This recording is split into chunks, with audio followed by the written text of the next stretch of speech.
Market ఈరోజు gap down open అయ్యి ఫాస్ట్గా పైకి వెళ్ళింది. నిన్నటి క్లోజింగ్ ప్రైస్ మళ్ళీ రెసిస్టెన్స్ తీసుకుని రెడ్ కలర్ క్యాండిల్స్ ఫామ్ చేసి మళ్ళీ కొంచెం పైకి వెళ్ళింది. అసలు నిన్న ఏం జరిగిందో చూద్దాం ఒకసారి. నిన్న సెల్లింగ్ అయిన తర్వాత ఆఫ్టర్నూన్ ఇచ్చిన రీట్రేస్మెంట్ అప్రాక్సిమేట్లీ 61% చూపించింది.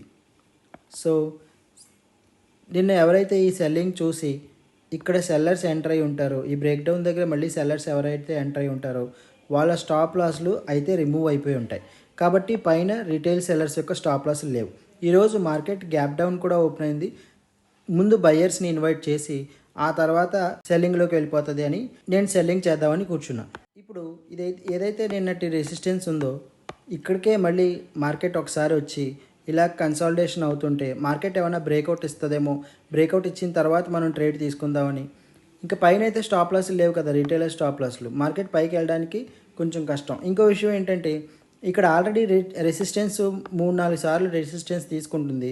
ఈ సెల్లర్స్ ఎవరైనా వస్తే వాళ్ళని ట్రాప్ చేయడానికి మార్కెట్ పైకి వెళ్తుందేమో అనుకుని నేను చాలాసేపు ట్రేడ్ తీసుకోలేదు, ఆఫీస్కి వెళ్ళిపోయాను. ఆఫీస్లో చూసినప్పుడు మార్కెట్ ఇలా ఫాస్ట్ క్యాండిల్స్తో ఇది బ్రేక్అవుట్ ఇవ్వడం చూశాను అనమాట.